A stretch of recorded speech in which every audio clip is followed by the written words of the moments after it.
বেসিকে তো আমরা বিস্তারিত আলোচনা করেছি দুপুরবেলাতে, তাই না? আমরা অ্যাড অপশনটা কোথায় পাবো? মোর অপশনে ক্লিক করলে আমরা অ্যাড অপশনটা পেয়ে যাবো, ঠিক আছে? এখানে ক্লিক করে দিলে আমাদের নতুন আরেকটা ট্যাবে নিয়ে যাবে।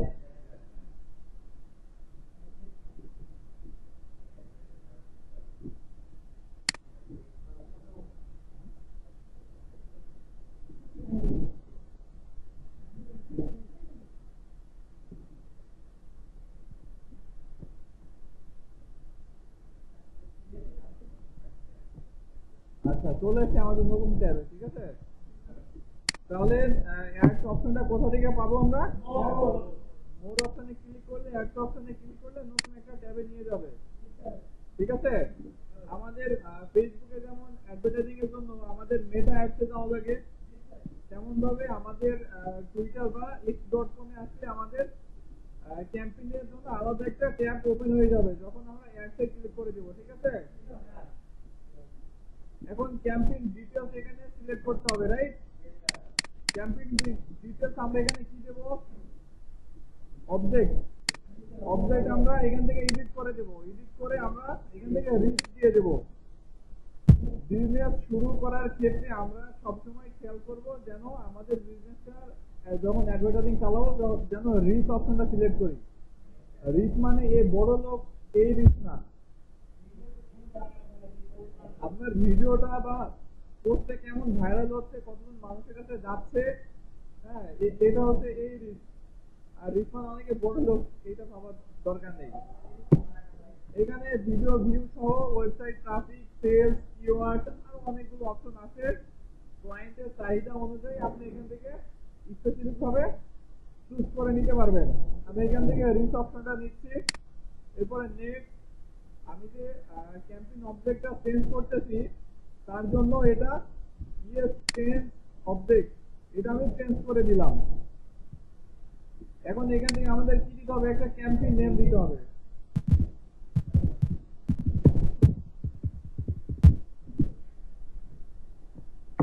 ক্যাম্পেইন নেম দিয়ে দিলাম। এরপর এবি টেস্টটা আমাদের অফ আছে, অফই থাকবে। এখানে পেমেন্টের বিষয়টা হচ্ছে আপনার ক্রেডিট কার্ড থাকা লাগবে, যদি না থাকে সেক্ষেত্রে আপনি কিন্তু অ্যাড চালাইতে পারবেন না, ক্লায়েন্ট আপনার ক্রেডিট কার্ড দিয়ে দিবে। এবারে বাজেট অপটিমাইজেশনের জায়গাতে আপনি বাজেট অপটিমাইজ করে দিতে পারবেন, ঠিক আছে? এখানে ডেইলি ক্যাম্পেইন বাজেট আপনি কত দেবেন, আপনার টোটাল ক্যাম্পেইন বাজেট কত দিবেন এখানে সিলেক্ট করে দিতে পারবেন। আমার ডেইলি ক্যাম্পেইন বাজেট লাইক 10,000 এবং আমার বাজেট $500, ঠিক আছে? তাহলে আমাদের ডেইলি বাজেট কত দিলাম? $10 এবং টোটাল কত? 500। এরপরে নেক্সট অপশনে আসার পরে অ্যাড গ্রুপ নেম, এটা অপশনাল, আমরা এখান থেকে দিয়ে দিব একটা যে কোনো নাম।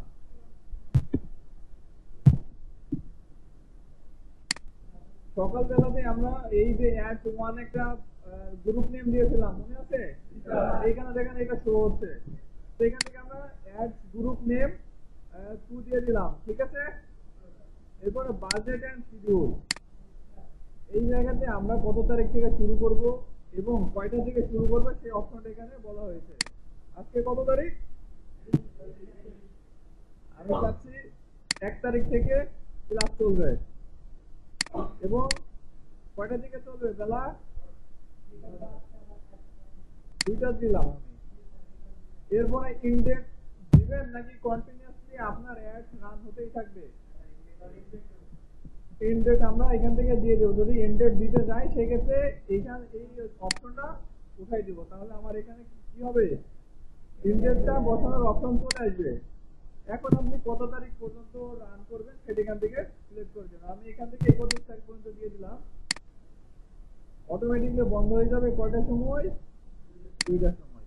এখান থেকে আমি টাইম কিন্তু সেট করে দিলাম। স্টার্ট ডেট স্টার্ট হবে কবে? আগামীকালকে বেলা 2টা থেকে এবং শেষ হবে কবে? 31 তারিখ বেলা 2টার সময় আমাদের অ্যাডটা অটোমেটিকলি শেষ হয়ে যাবে। এরপরে গোল, এইটা যেটা আছে এটাই থাকবে। এরপরে দেখেন এখানে টার্গেট কস্ট নাকি অটো বিট, মানে অটোমেটিকলি তারা কাটবে নাকি আপনি পার ইমপ্রেশনের জন্য আপনি পে করবেন।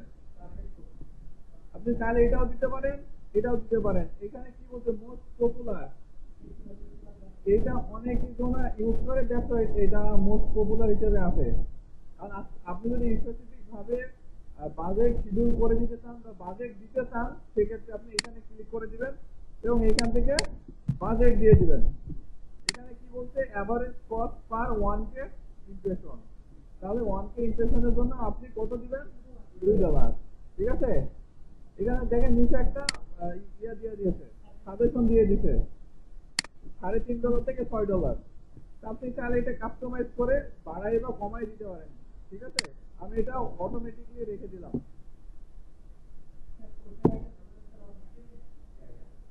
এটা আপনার ক্লায়েন্টই বলে দেবে, সমস্যা নেই। আপনি চাইলে টার্গেট কস্টও দিতে পারেন, আবার অটোমেটিকলিও দিতে পারেন, অ্যাজ ইওর উইশ। কোনটার কি কাজ সেটা আমি বলে দিচ্ছি তাই। এরপরে বাই ইমপ্রেশন।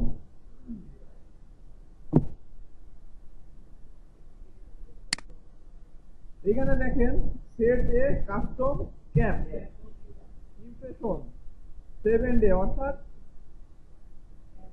7 দিনে আপনি কত ইমপ্রেশন চাচ্ছেন।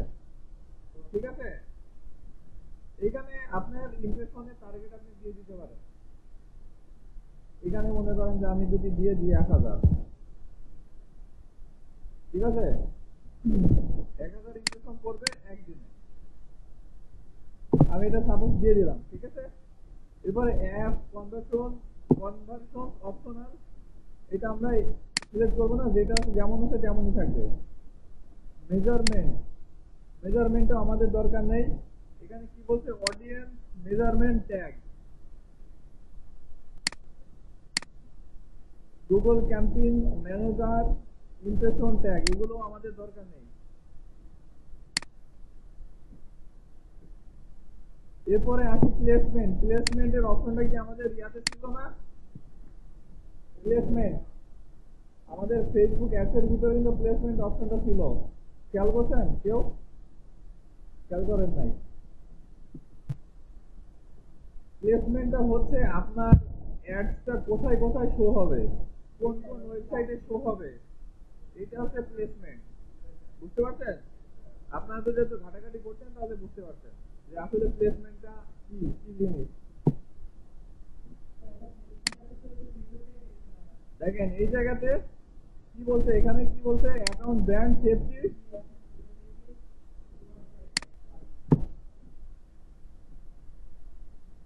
এখান থেকে আপনি কি দিতে পারবেন? হ্যান্ডেল। এই অপশনগুলো নতুন যুক্ত হয়েছে।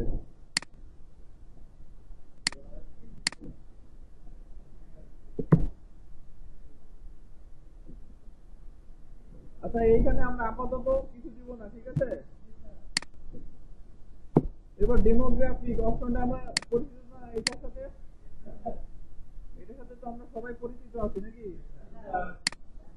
এখন আপনার বিজনেস অনুযায়ী কাদেরকে টার্গেট করবেন এটা এখান থেকে সিলেক্ট করে দিতে পারবেন, ম্যান ওমেন নাকি সবাই। ঠিক আছে, এরপরে এখানে যদি আপনি ম্যান ওমেনের দিতে চান তাহলে অল দিবেন। এরপরে এজ রেঞ্জ, বয়সের একটা রেঞ্জ আছে, সেটা আমরা এখান থেকে সিলেক্ট করে দিতে পারবো। তার জন্য এখানে ক্লিক করে দিলে আমাদের বয়সের যে রেঞ্জটা আছে সেটা এখান থেকে চলে আসবে। ফেসবুকের মতো একদম মানে 18, 19, 20, 21 এইভাবে নেই। তবে দেখেন 18 আছে, তারপরে কত আছে 24, 34, 49, 54, আর এখান থেকে 34 সিলেক্ট করে দিলাম। ঠিক আছে, এরপরে ল্যাঙ্গুয়েজটা আমাদের দরকার নেই, যেটা আছে অপশনাল ওইটাই থাকবে। এরপরে লোকেশনটা হচ্ছে আপনি বাল্ক আকারে লোকেশনটা অ্যাড করতে পারবেন, যেমনটা আমরা ফেসবুকে করেছিলাম, স্পেসিফিকভাবে সার্চ করে তারপরে যুক্ত করা লাগছে, তাই না? কিন্তু আপনি যদি চান এখানে বাল্ক আকারে এক জায়গা থেকে অ্যাড্রেস কপি করে এখানে দিয়ে দিতে পারবেন। সেটা কিভাবে? বাল্ক আপডেট অপশন আছে না এখানে, এখানে ক্লিক করলে এখানে একটা পপআপ ওপেন হয়ে যাবে। এখানে দেখেন লোকেশন কান্ট্রি, আমরা এখান থেকে কি সিলেক্ট করবো? কান্ট্রি ওয়াইজ কান্ট্রি সিলেক্ট করবো নাকি জিপ কোড দিয়ে সিলেক্ট করবো নাকি সিটি সিলেক্ট করবো, এটা এখানে বলা হয়েছে। ঠিক আছে, এখন আমি এখান থেকে সিটি দিলাম। এরপরে এখানে আমরা লিখবো তাহলে খুলনা, খুলনা দিলাম, এরপরে ইন্টার দিব। দেখেন খুলনা বাংলাদেশ বিডি চলে আসছে না। এরপরে যদি ঢাকা দেই, এরপরে ইন্টার। এইভাবে কিন্তু আপনারা আপনাদের টার্গেটের যে এরিয়া, ও ইন্ডিয়া চলে আসছে না,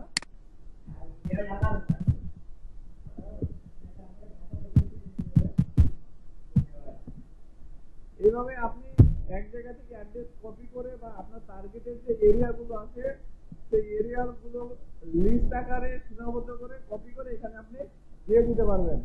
বুঝতে পারছেন? এখন দেখেন এখানে কি বলছে, এই সিটিটা কি ইনভ্যালিড আছে না, এই জন্য নিচে কিন্তু রং অপশনটা চলে আসছে।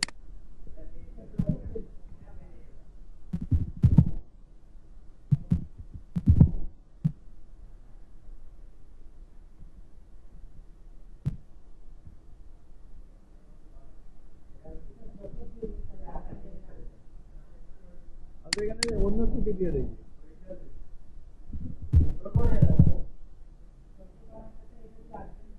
দেখি আছে কিনা।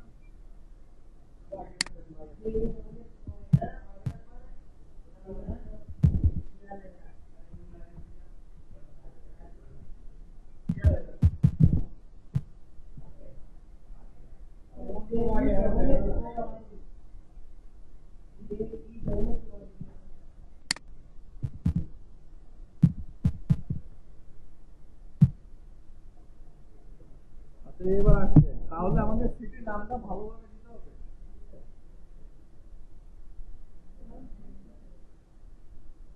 সিটির নাম ইনভ্যালিড হলে কিন্তু রং আসলে কিন্তু এখানে আপলোড দিবে না, ঠিক আছে? এরপরে আমরা এখান থেকে অ্যাড ক্যাম্পেইনে ক্লিক করব। অ্যাড ক্যাম্পেইনে ক্লিক করলে আমাদের যে অ্যাড্রেসটা সেটা কিন্তু এখানে চলে আসবে, অথবা এখান থেকে আমরা সার্চও করতে পারি। দেখি এবার আসে কিনা। ইন্ডিয়া চলে আসছে, ঢাকা।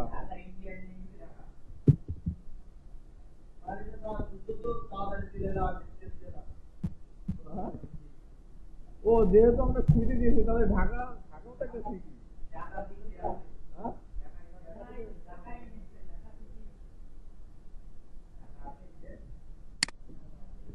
আচ্ছা যাই হোক, এদিকে তাকান।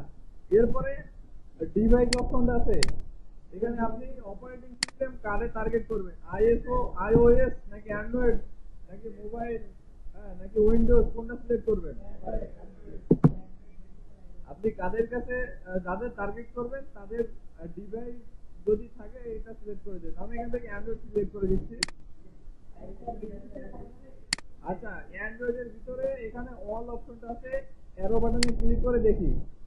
অ্যান্ড্রয়েড ওই যে আপডেট দিলে 13, 14, 15 আসে না, এটা মেবি সেটা। এখানে হ্যাঁ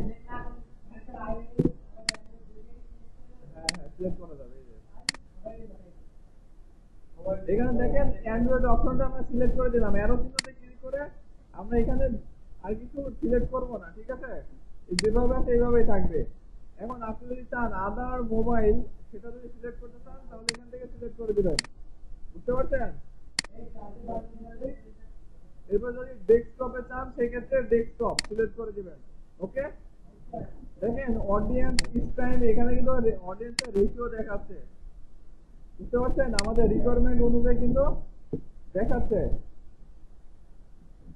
এখানে দেখেন আপনি একটা জিনিস দেখতে পাবেন যে ডিভাইস মডেল, আপনার ডিভাইসের মডেল অনুযায়ী কিন্তু এখানে সার্চ করে অ্যাড করতে পারবেন। এই যে দেখেন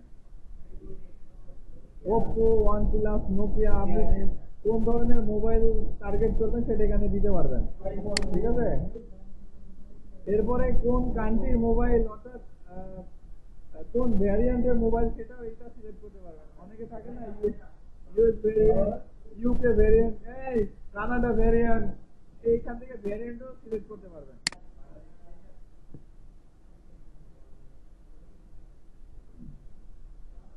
এরপরে অডিয়েন্সে আসি আমরা। আপনি যদি এখানে দেখেন অডিয়েন্সে এই জায়গায় আসার পরে সাবস্ক্রাইবার অর্থাৎ অনলি টার্গেট প্রিমিয়াম সাবস্ক্রাইবার, অর্থাৎ টুইটার যারা প্রিমিয়াম ব্যবহার করতেছে তাদের কাছে আপনার অ্যাডটা যাবে কিনা এটা এখানে বলা হয়েছে। যদি দিতে চান তাদের কাছে তাহলে এটা টিক দিয়ে দিবেন, আর যদি দিতে না চান সেক্ষেত্রে এটা উঠাই দিবেন। ঠিক আছে। এরপরে কাস্টম অডিয়েন্সে আসার পরে এখানে আমরা একটা সার্চ বার দেখতে পাচ্ছি। ঠিক আছে, এখানে দেখেন ইনক্লুড, আপনি কি ইনক্লুড করবেন সেটা এখানে দিয়ে দিতে পারবেন। অ্যাপ অ্যাক্টিভিটি আছে, ওয়েবসাইট অ্যাক্টিভিটি আছে। অ্যাপ অ্যাক্টিভিটিতে কি আছে আমরা একটু দেখি।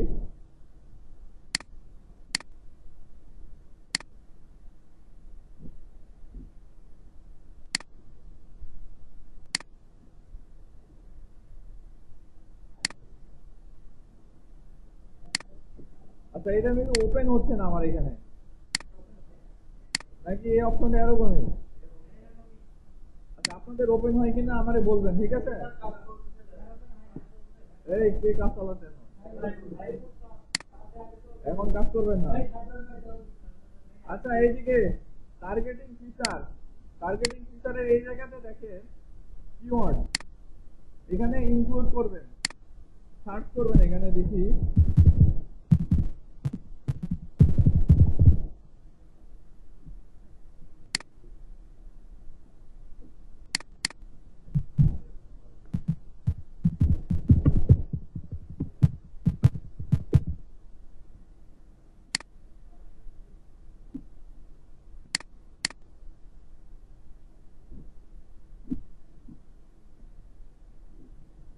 আচ্ছা, এই জায়গাতে এই অপশনটা মূলত আমরা যে কিওয়ার্ড গুলো লিখে যদি টুইটারে সার্চ করে, সাপোজ ডিজিটাল মার্কেটিং লিখে যদি টুইটারে কেউ সার্চ করে সেক্ষেত্রে আমাদের অ্যাডটা তার সামনে যাবে। ঠিক আছে, বিষয়টা হচ্ছে কিওয়ার্ডের বিষয়টা হচ্ছে এইটা। এখন আপনারা যদি চান যে স্পেসিফিক এই কিওয়ার্ডের উপরে যদি কেউ সার্চ করে সেক্ষেত্রে আমার অ্যাডটা তার কাছে যাবে। সাপোজ এখান থেকে আমি বাল্ক আপলোডে গিয়া আমি যদি এখানে ইনক্লুড দেওয়া দেই 100টা কিওয়ার্ড, 100টা ডিফারেন্ট কিওয়ার্ড দিয়ে দিলাম ডিজিটাল মার্কেটিং এর উপরে, যেমন social media marketing, social media optimization, social media management, social media ad. এইরকম যদি 100টা কিওয়ার্ড যদি আমি এই জায়গাতে দিই, এই কিওয়ার্ড দিয়ে যদি কেউ সার্চ করে তাহলে আমার অ্যাডটা তার কাছে কি হবে, শো হবে। এখান থেকে বাল্ক আকারে আপনি অ্যাডগুলো এই কিওয়ার্ডগুলো যুক্ত করতে পারবেন। দেন অ্যাড টু ক্যাম্পেইনে ক্লিক করলে কিওয়ার্ডগুলো আপনার ক্যাম্পেইনের সাথে যুক্ত হয়ে যাবে। ক্লিয়ার?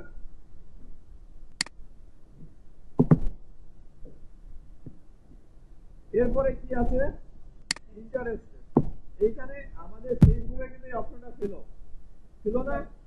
এখানে কে কোন বিষয়ে ইন্টারেস্টেড আছে, কে কোনটা লাইক করে, হ্যাঁ, কে কি করতে ভালোবাসে, এভরিথিং সব কিছু এখানে দেওয়া আছে।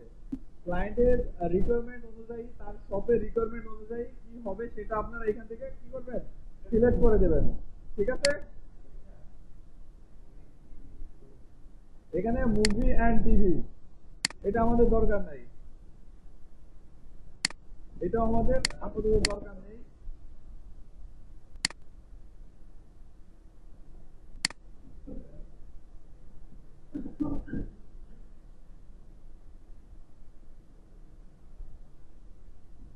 এইখান থেকে এই দুটো অপশন আপনারা ওপেন করে দিতে পারেন। ঠিক আছে, অর্থাৎ আপনার যে ফলোয়ার গুলো আছে আপনার অ্যাড তারাও দেখতে পাবে কি পাবে না, বা আপনার প্রিভিয়াস পোস্টে যারা এঙ্গেজ ছিল তাদের কাছে আপনাদের অ্যাডটা শো হবে কি হবে না, এই দুটো অপশন গুলো এখানে বলা হয়েছে। ঠিক আছে, এটা অপশনাল আছে, অপশনাল থাকলে অপশনাল দিয়ে দিবেন, দিলে দিবেন, না দিলে নাই, সমস্যা নাই। আমি এখান থেকে উঠাই দিচ্ছি। এখানে দেখেন আমার কি বলছে, your audience is too small, আমার অডিয়েন্স খুবই ছোট বলে দিতে। ঠিক আছে, এতক্ষণ শো হইতেছিল না 45,000 থেকে 60,000। হ্যাঁ, আপনার যত ফিল্টারিং করবেন তত আপনার অডিয়েন্স কমবে, আপনার কস্টিংটাও তত বেশি হবে। বিষয়টা বুঝছেন? মনে করেন আপনি একটা বিষয় বা একটা টপিক 1 লাখ মানুষের কাছে আপনি পাঠাবেন। ঠিক আছে, তার জন্য আপনি খরচ করবেন সাপোজ 50,000 টাকা। ঠিক আছে, আপনার টার্গেটেড অডিয়েন্স 1 লাখ মানুষের ভিতরে আছে, কিন্তু আপনি অ্যাড চালাচ্ছেন 1 লাখ মানুষের কাছে, বাট আপনার টার্গেটেড অডিয়েন্স কিন্তু পুরো 1 লক্ষ মানুষ না। 1 লক্ষ মানুষের ভিতরে হতে পারে 20,000 আপনার অডিয়েন্স বা আপনার টার্গেটেড অডিয়েন্স, তাই না? এখন আপনি 1 লক্ষ মানুষের কাছে, 1 লক্ষ মানুষের ভিতরে আপনি যদি এই 20,000 মানুষকে টার্গেট করতে যান, সেক্ষেত্রে আপনার কস্টিংটা কিন্তু তুলনামূলকভাবে বেশি পড়বে। কেমন বেশি পড়বে? 1 লাখ মানুষের কাছে অ্যাড ক্যাম্পেইন করতে গিয়ে যেমন আপনি 50,000 খরচ করেছেন, যেমন ভাবে 20,000 মানুষের কাছে আপনি টার্গেটেড অডিয়েন্সের কাছে যদি আপনি অ্যাড ক্যাম্পেইন করতে যান, সেক্ষেত্রে আপনার 25 থেকে 30,000 টাকা মতো খরচ হতে পারে। তাহলে রেশিওটা কম বেশি হয়ে গেল না? বিষয়টা হচ্ছে এইরকম।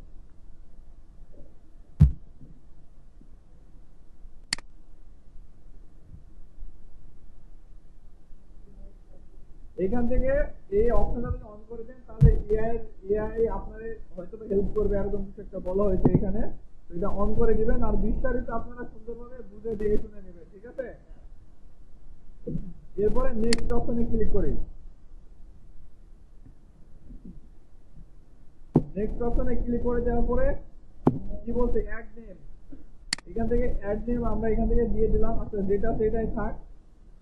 প্রোডাক্ট ক্যাটাগরি, এখান থেকে আপনাদের কি ধরনের প্রোডাক্ট বা আপনার ক্লায়েন্ট আপনাকে কোন প্রোডাক্টের উপরে বেস করে বুস্ট করতে বলেছে, সেই ক্যাটাগরিটা এখান থেকে আমরা সিলেক্ট করে নেব, ঠিক আছে? এখান থেকে ক্যাটাগরিটা এবার খুঁজবেন।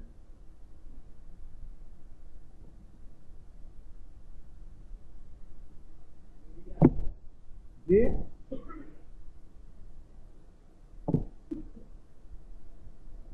মিডিয়ার ভিতরে গিয়ে দেখি,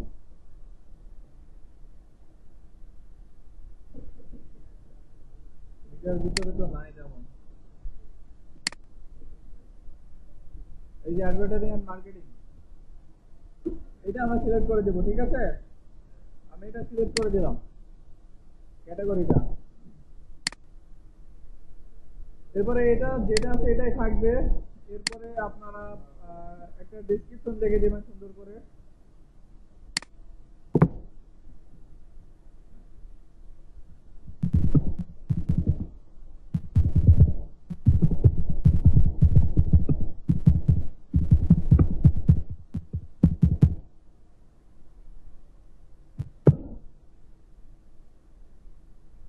আমি এখানে লিখতেছি, এই পাশে দেখেন, এটা কিন্তু আসতেছে না? এখানে আপনি যা লিখবেন সেটা কিন্তু আপনার যে অ্যাডস আছে, অ্যাডসের ডেসক্রিপশন বা টাইটেলে কিন্তু এগুলো সব যুক্ত হয়ে যাবে, ঠিক আছে? এরপরে আমরা নিচে দেখেন সিঙ্গেল মিডিয়া, মাল্টি মিডিয়া, অর্থাৎ একটা ফটো আর ভিডিও অ্যাড করতে পারবেন। 2 থেকে 4টা ফটো এবং ভিডিও আপনি ফটো অ্যাড করতে পারবেন এই জায়গাতে, বুঝছেন? আমি এখানে সিঙ্গেল মিডিয়াতে ক্লিক করলাম, এরপরে অ্যাড মিডিয়াতে ক্লিক করলাম। অ্যাড মিডিয়াতে ক্লিক করে দেওয়ার পরে এখানে দেখেন ব্রাউজ ইউর ডিভাইস, অর্থাৎ আমাদের ডিভাইসে কোনো ভিডিও থাকলে সেটা এখানে চলে আসবে। আমি এই ভিডিওটা সিলেক্ট করে দিলাম, ভিডিওটা আপলোড হচ্ছে।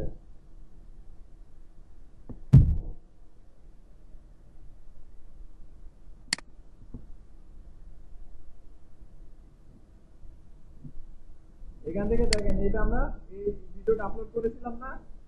এই ভিডিওটা দেখেন সিলেক্ট হয়ে আছে এই জায়গাতে, আছে না? এরপর এখান থেকে কনফার্মে ক্লিক করে দেবো। কনফার্মে ক্লিক করে যাওয়ার পরে আমরা ডান সাইডে দেখতে পাচ্ছি আমাদের যে ভিডিওটা সেটা কিন্তু চলে আসছে এই জায়গাতে, আছে না? গুড। এরপরে নেক্সট অপশনে চলে যাব আমরা। আমরা এতক্ষণ যে কাজগুলো করেছি এ টু জেড আমাদের ক্যাম্পেইনের যে ওভারভিউ, সেটা আমরা এখানে দেখতে পাচ্ছি। দেখেন ক্যাম্পেইন ডিটেইলস আমরা কি দিয়েছিলাম, নেম দিয়েছিলাম কি, অবজেক্ট দিয়েছিলাম কি, ডেইলি ক্যাম্পেইন বাজেট কত দিয়েছিলাম, টোটাল ক্যাম্পেইন বাজেট কত দিয়েছিলাম, ফান্ডিং সোর্স আমরা কি, অর্থাৎ আপনি কার্ড অ্যাড করতেন কিনা সেটা ফান্ডিং সোর্স এখানে বলা হয়েছে, ঠিক আছে? তবে স্ট্যান্ডার্ড আছে ক্যাম্পেইন বাজেট অপটিমাইজেশন অন করা আছে।